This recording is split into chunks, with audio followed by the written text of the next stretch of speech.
Good morning. Welcome to worship at the Unitarian Universalist Church of Charlotte. While our minister, Jay Leach, is away from the pulpit this week, we are honored to welcome back our visiting minister, Kathleen McTigue. Kathleen serves as the director of the Unitarian Universalist College of Social Justice and will be with us periodically over the next 6 months. Please see our order of service for more information about the College of Social Justice. Welcome, Kathleen, and welcome to each of you.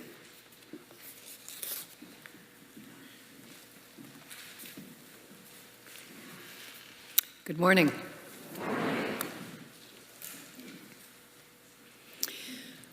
We come together this morning as a tapestry of faith, woven of threads, unique and nuanced. We are not all of one mind when we bring forth our visions for the future. We do not all speak the same language to name what is holy. Different teachers and words of wisdom speak our heart's truths. And yet we gather ourselves. And in our gathering, we name and honor our differences, by which we are made rich and complex and lovely. We gather ourselves through a binding weave of choice and intent. We are made strong by time and attention, respect and compassion. We have made ourselves into one cloth, textured and vibrant because we are not alike. We are woven together. We are bound to one another. We belong with each other.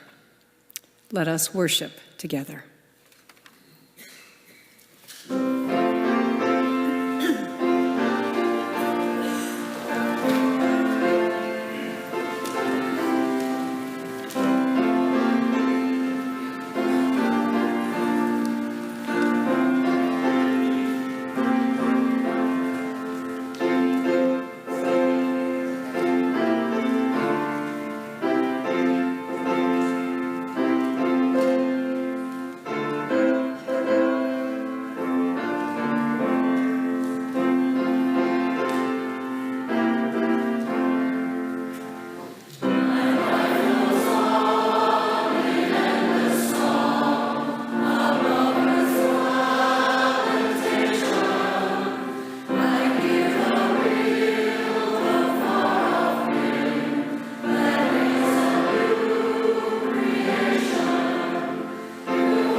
Let us circle round our chalice, sacred comfort, symbol of hope. May her flame illuminate our journey toward justice. May her warmth comfort our spirit. May her light gather us in community. Until we are all at peace, may we keep the circle whole.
Our first reading is from African-American poet and activist June Jordan. She writes, "Our earth is round, and among other things, that means that you and I can hold completely different points of view and both be right. The difference of our positions will show stars in your window I cannot even imagine. Your sky may burn with light, while mine, at the same moment, spreads beautiful to darkness. Still, we must choose how we separately corner the circling universe of our experience. Once chosen, our cornering will determine the message of any star and darkness we encounter."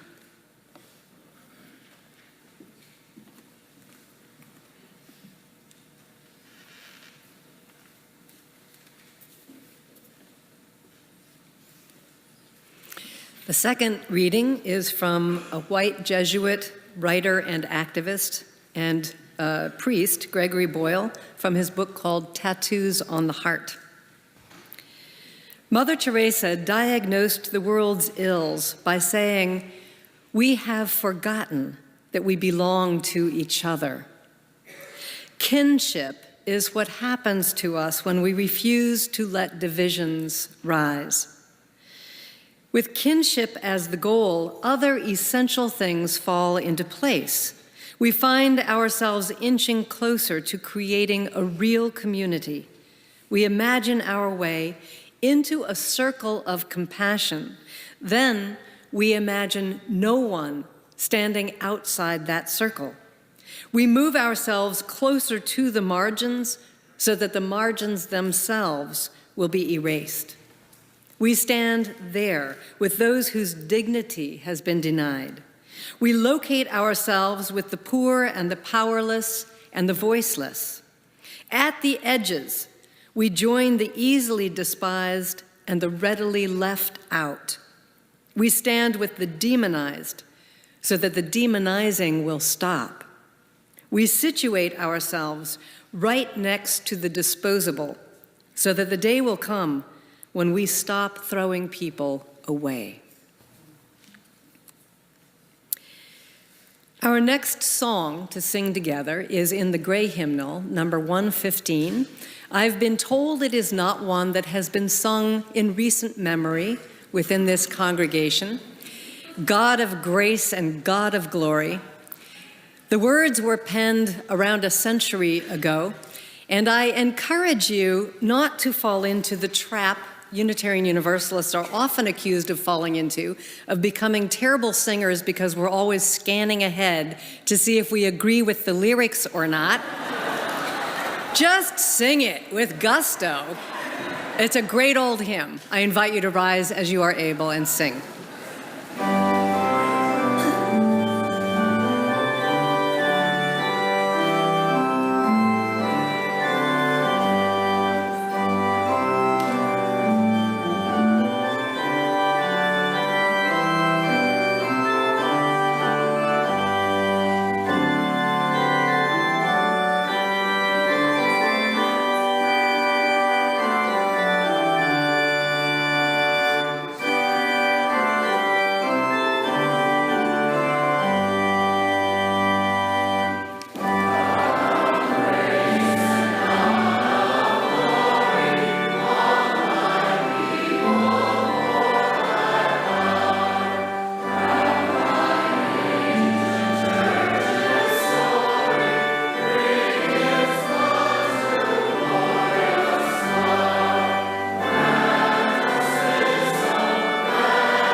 It is very good to be with you again. One of the pleasures that I have as the director of the College of Social Justice is that I am called upon to travel around the country fairly often and to join our communities at worship in the wide variety of religious homes that we have across this country. And I have found this year in particular, as perhaps many of you have found as well, that I need to be at least once a week in a community gathered together, more than I have needed it in the past.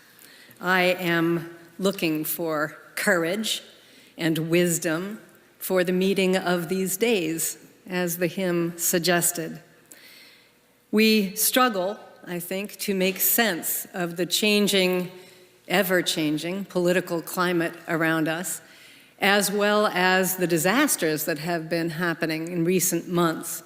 And it often seems like the physical hurricanes that are slamming into communities are met with the daily news by political hurricanes that are slamming us around in one way or another.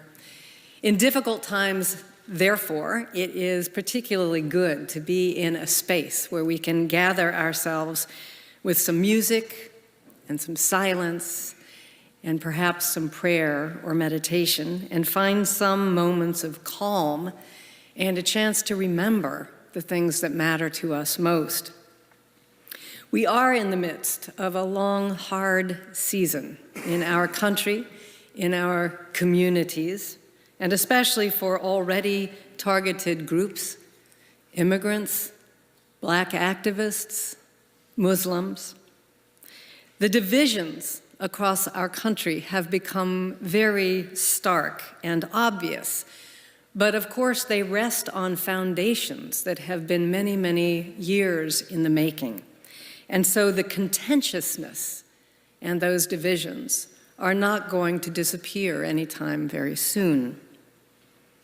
Though many true things can be said about the current state of our union, surely the words from Mother Teresa in one of our readings is one of the truest things we could say.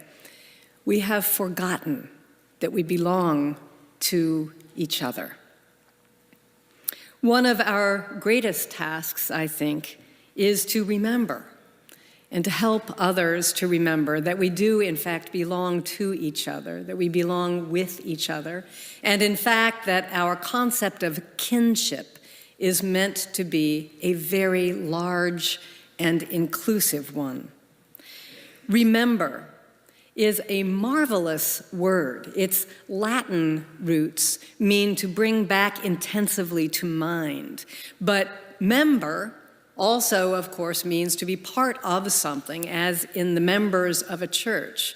And so remember calls us not only to bring something back to mind, but also to recollect ourselves to and with one another, both senses of the word. Our religious homes, our houses of worship, are meant to be places for that kind of dual recollection. They are places we come to be together, but they are also places we come to remember what matters to us most. When we feel bombarded by difficult news during the course of the day or the week, our attention gets pulled in so many different directions. We can feel overwhelmed and the need to just shut down. Our churches are places designed to help us stay awake. We give ourselves to them because we know that at least some of the time, something will happen here that calls us again to attend. Some shift of perspective or ringing of the heart's bell that will help us stay awake. Author Barry Lopez writes, "Human beings are creatures in search of proportion in life, a pattern of grace. It is balance and beauty we want, not triumph. But we have an appetite for distraction, a tendency toward forgetfulness. We forget what we want to mean. I love that phrase. We forget what we want to mean. We have an appetite for distraction.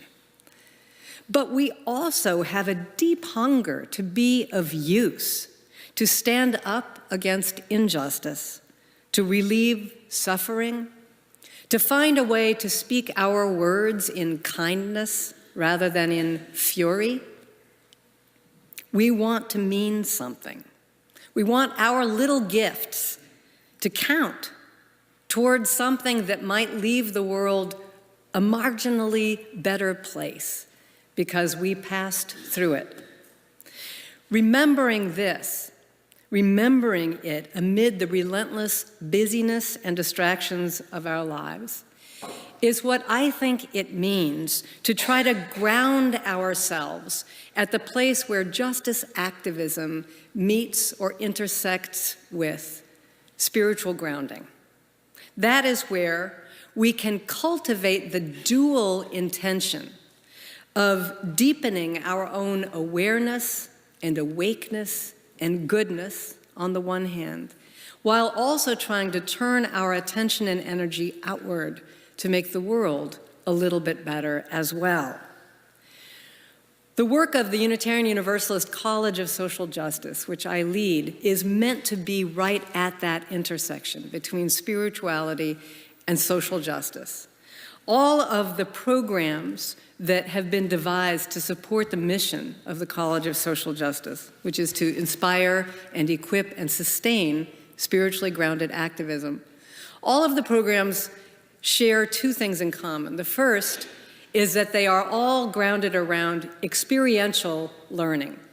That is based on the idea that the kind of learning that can sometimes literally change our lives comes to us not through books or movies or lectures or sermons, but through a face-to-face encounter of some kind with a part of the world's reality that we had not known before. So they're all based around experiential learning. The other thing that they are all grounded in are the core values of Unitarian Universalism. Now, sometimes we think that Unitarian Universalism doesn't actually have shared core values, because we know how wide the spectrum of belief is within our gathered congregations. But there really are some core things that we teach that I believe are the things most called for in the political and historical moment that we are now living. These are the things we are most called to remember for our lives out there in the world as well as our internal growth.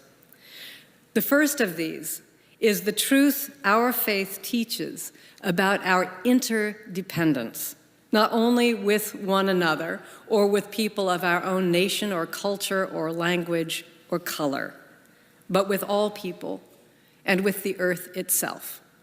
Unitarian Universalism uses the image of the interdependent web, which is an easy thing to conjure in our mind's eyes because we all know what the perfect webs look like of an orb-weaving spider early in the morning, on the eve of a porch or out in a meadow before any damage has been done to it and the dew is caught in it, this lovely shining thing. But the interdependence that our core values point us toward is more complex than that physical web we know so well. And it is not always bright and shining. There are difficult questions that lie along its sometimes tangled strands.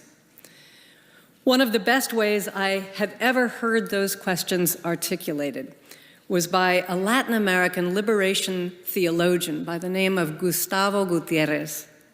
Gutierrez taught that the two most important questions any person of faith can ask ourselves in order to guide our actions in the world actually appear in the early creation story that is held in the book of Genesis, the first book of the Hebrew scriptures, or what we call the Old Testament. It's the part of the story that talks about the Garden of Eden and Adam and Eve, but it's the particular part of the story that recounts, in the frame of a myth, the first act of human violence.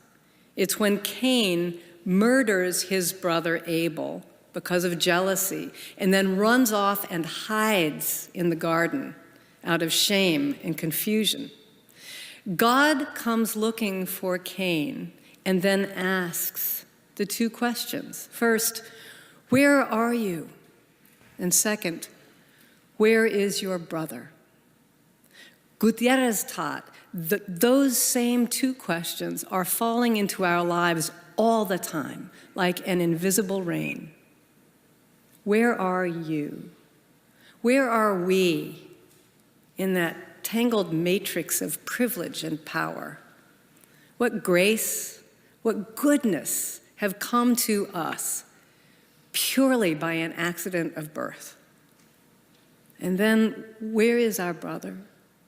Where are these siblings of ours who are so often caught on the raw side of those same equations of privilege and power? Asking these questions well is not an easy spiritual practice. Attending to them carefully, asking them with real attention, can make us deeply uncomfortable. But it is what we are called to by that first core value of our faith. It is what our interdependent web calls us to. Not too long ago, I helped lead one of our experiential learning programs, this one specifically for ministers and religious educators in our congregations. And we traveled to the border region between Arizona and Mexico. It's a challenging journey, partly because one of the things that happens on it is people recognize, often for the first time, that immigration policies in our country have mortal consequences. So as part of this experiential journey, we walked some of the desert paths followed by migrants, in this one county of which over 100 bodies are pulled every single year. One county in Arizona. At the end of this experiential journey, the ministers were gathered around a makeshift altar preparing to return home, and we had placed on it pebbles that had been gleaned from that desert walk along the migrant trails. Each person was invited to take one of those pebbles and then to speak a few words about what they would be bringing home with them from the experience. One of my colleagues, when it was his turn, got up and took his pebble and then sat back down and did something unusual. He took the shoe off his foot, put the pebble in it, and then put the shoe back on his foot. And he said, these days that we have spent together have been eye-opening and heartbreaking and deeply uncomfortable. I'm putting this stone in my shoe because I am not willing to go back to being comfortable in the face of this crisis. It is there so that my physical discomfort will continue to evoke my soul's disquiet, which I regard as holy. This holy disquiet is not an easy practice, but it can bring us into the light of our second core truth, which declares the wholeness of every single person. This is the radical declaration that no human life is inherently worth more than another, and that no human being is disposable. It challenges the categories and the labels that we use so often and so unconsciously, by which we diminish one another and separate ourselves into small circles we can define as us. If every person is inherently worthy, then every person is worthy of inclusion in that circle. Inclusion is a soul-enlarging practice. When we start to really see and to challenge the barriers in our own minds and hearts that get erected by fear or habit or plain old ignorance, the space in which we can begin to move becomes more ample. We push out the edges of what we sometimes call our comfort zones. In June Jordan's beautiful language, we recognize, your sky may burn with light, while mine at the same moment spreads beautiful to darkness as we corner the circling universe of our experience. In honoring the truth of different lived experience, we breathe the easier air of connection and companionship. We hear the stories told in other voices, catch a glimpse of reality as it is seen through other eyes. Our understanding expands with this practice of glad curiosity we can bring to one another. The times through which we are living are in urgent need of this embracing practice. The capacity to see and to recognize kin across every barrier of distance and language and culture is a deeply inherent one in us as human beings. We know that because of our own experience of kinship with strangers, and also because of all the shining moments in which that has been enacted in our history together. The stranger who runs into a burning building to save someone he never knew.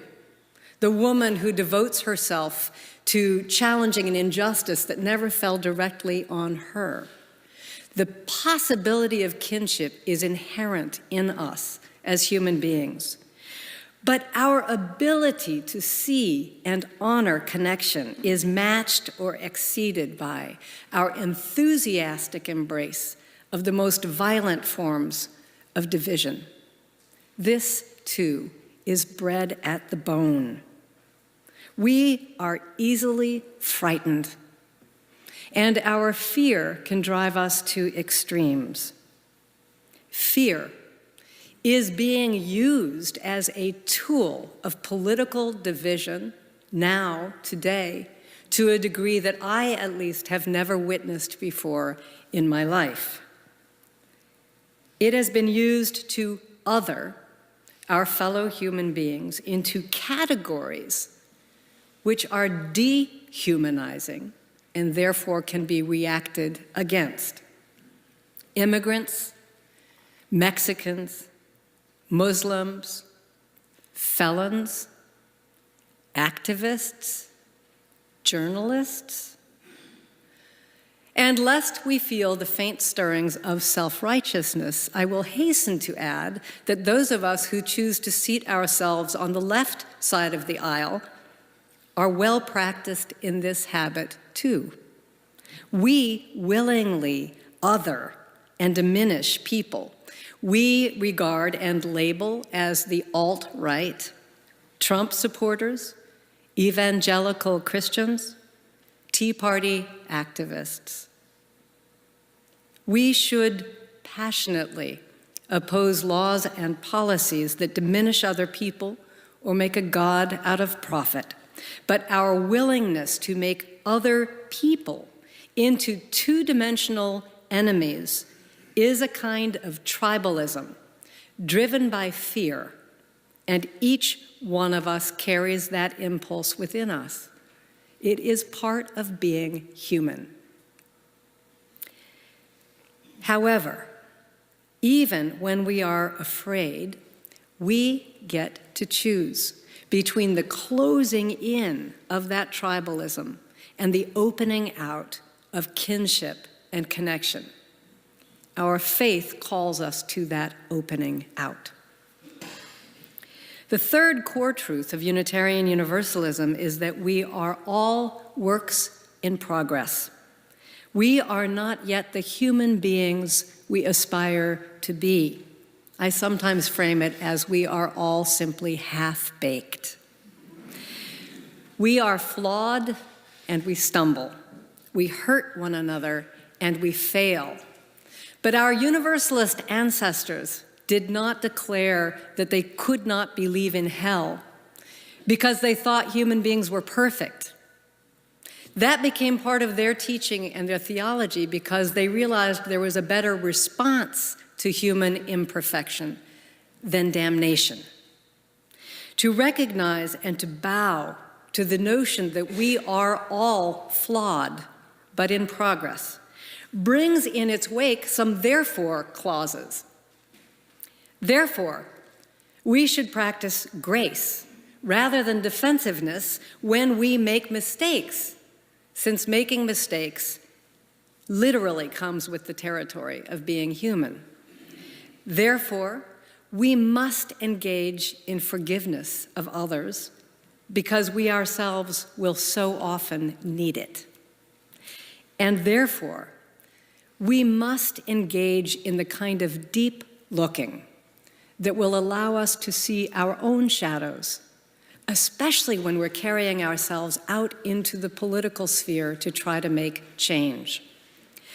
Now, think for a moment back to that song that we sang together, God of Grace and God of Glory. So often the songs that we sing, especially about making justice in our world, are full of the steady confidence that we are the good guys out there to change the world, that we know where we're going and we can get there together. They are often really inspiring, and most of them I actually love to sing. But listen to what a different feeling is evoked by those lyrics we sang this morning. Cure thy children's warring madness. Bend our pride to thy control. Shame our wanton, selfish gladness, rich in things and poor in soul. Try not to trip over the theology and listen not to what the words say about God, but what they say about us. Cure our madness. Bend our pride, heal our wounds, and then grant us wisdom and courage. Our faith calls us to a spiritual honesty, mindful that all of those things we hope to change out there also have seeds or tendrils in here.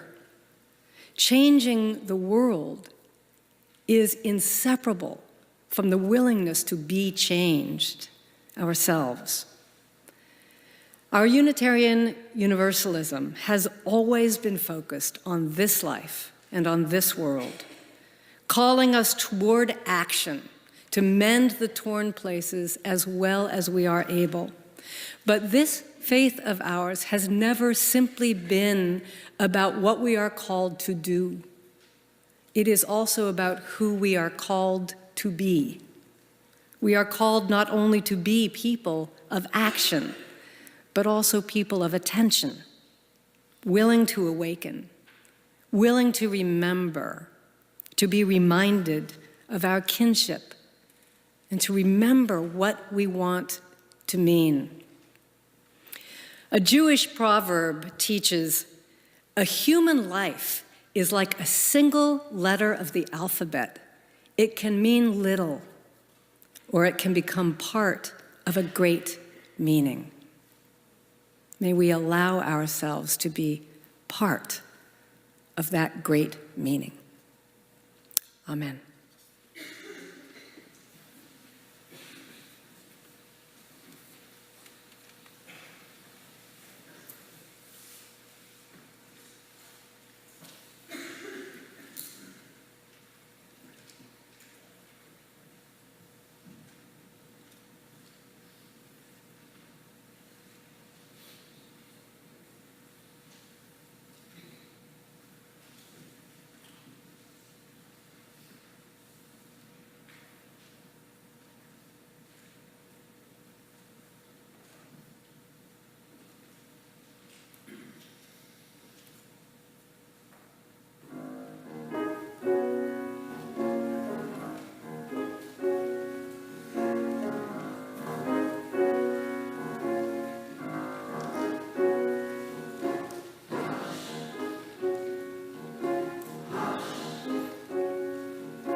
Almost 18 months ago, we as a congregation adopted a 25-year vision, one that calls us to transformation in spiritual, societal, and environmental realms. I worked on that vision as a member of the vision steering team and as an individual hungry for drastic change in my own life. During the many lengthy and in-depth conversations we had with many of you, the team heard two versions of the same theme emerge. Some of us are here to fill our own spiritual cup so that we can go out and do the transformative hard work in the community that is so desperately needed. And some of us are here because the UUCC is a conduit through which we go out and do the transformative hard work in the community, and this work fills up our spiritual cup. No matter which camp you fall into, there was an overall recognition that our spiritual life and our work out in the world are inextricably linked. So after 2 years of intensive conversation with members of the congregation and hours of meetings and wordsmithings, I finished my tenure on the board and vision steering team, ready to dive into the work we had described. I was ready to change the world. I had taken that process as an opportunity to do some deep reflection on my vision for my own life as well. And what kept coming back to me were two thoughts: lead a life of service and take the next right action. These are two gentle instructions that my husband Jim taped to his computer monitor a few years ago, and they've become mantras for us as individuals and as a couple. We say them to each other, sometimes to inspire or encourage the other, and other times as a statement of commiseration after a long or frustrating day. These two instructions have generally provided great clarity for me. I've come to realize that when I am most settled into my soul, when I've given myself the space to unpack my thoughts and feelings and codify them into belief or spirituality, that's when it's clearest to me what the next right action is. And at other times, when I've neglected my own spiritual needs or busyness catches up to me, the next right action is less clear. Luckily for me and for all of us, the board issued a call to action for the congregation that aligned well with what I had decided for my own life, that among the next right actions was deep listening and learning through a life of service. Before I could change the world, I had to do some work on myself to prepare for that work. For me, this listening has resulted in deep, meaningful experiences and relationships for me. It's changed my perspective on a lot of issues. I've found myself waiting outside of jail, inside court, or in the hospital. I've witnessed people's darkest moments, but also taken part in experiences of immense joy and the best of what community can do for a person in need. I've been changed because of my commitment to change the world, or at least a small part of it. It can be tense at times. It's usually uncomfortable, but it's necessary work. And I know that there's always comfort to be found here within the walls of this, my spiritual home. And so I welcome you to this space today for today's service. We're honored to have guests with us, and our members would like to greet you following the service. So that we might do so, if you're visiting, please raise your hand and keep it up. Members, make note of guests seated near you, and after the service, invite them for coffee and conversation in Freeman Hall. Should it enhance your experience of future services, we have large print orders of service and personal hearing assistance devices located outside the sanctuary entrance. If you'd like to learn more about us, please fill out a yellow card. You'll find them along with offering envelopes on the clipboards at the end of each row. Please begin passing them down your row.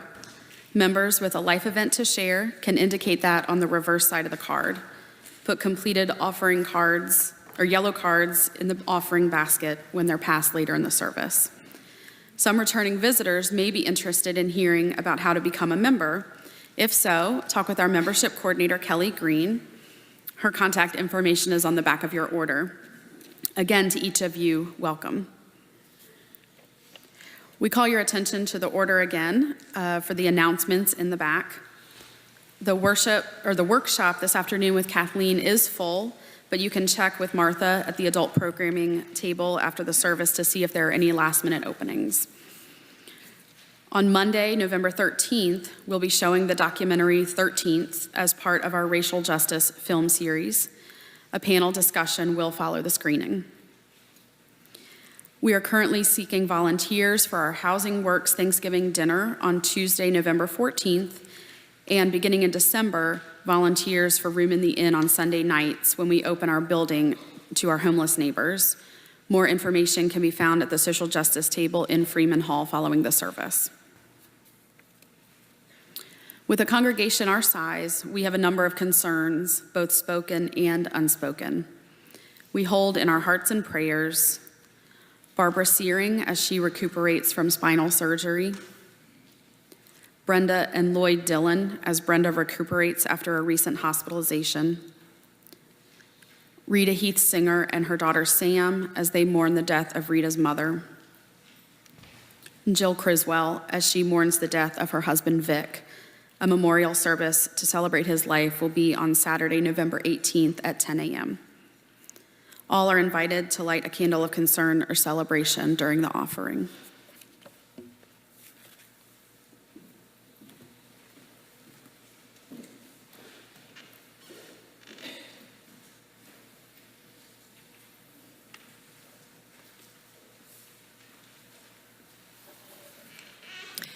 I invite you to center yourselves in your chair, but also in your breath.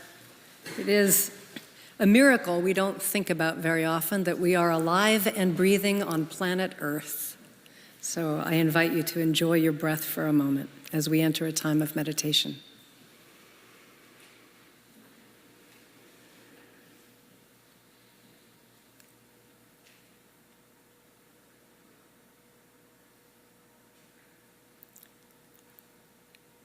Spirit of life and love, holiness beyond name, break in on our muddled minds and give us rest. We come into this day with sorrow, with worries about our uncertain paths.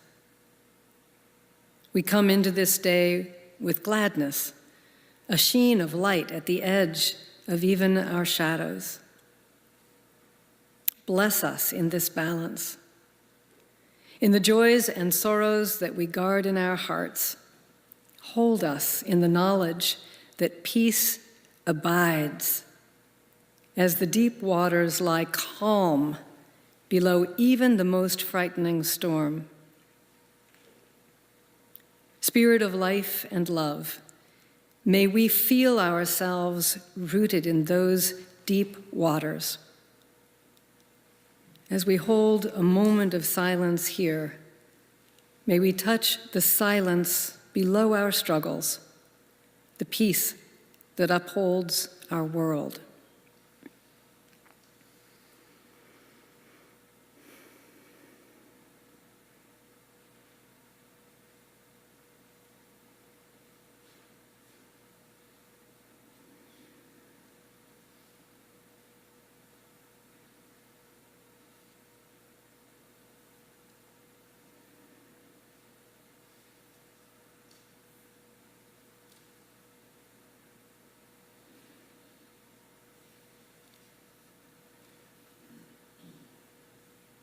Amen.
We are all part of the brokenness, and we are all part of the healing. As the offering baskets are passed, consider what this community and place provides you and what you have to give in return. The ushers may now come forward.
Please join in an affirmation of our faith, rising in body and or spirit.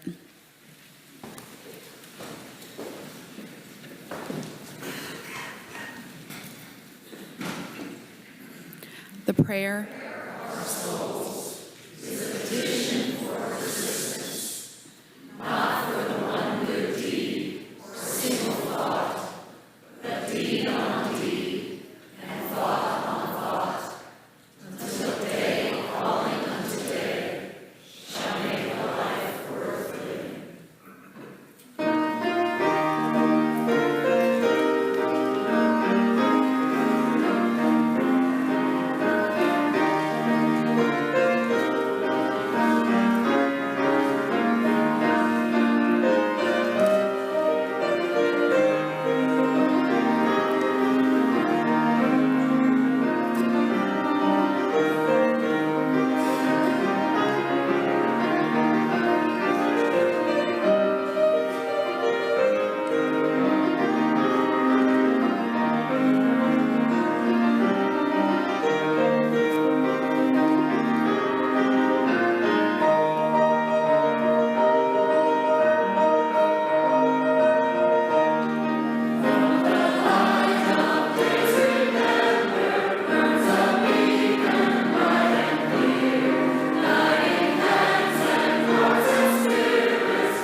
May we turn heart and mind to the needs of a small and struggling planet.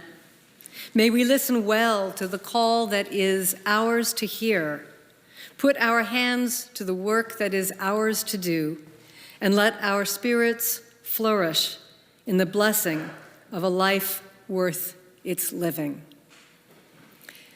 Please be seated for the postlude.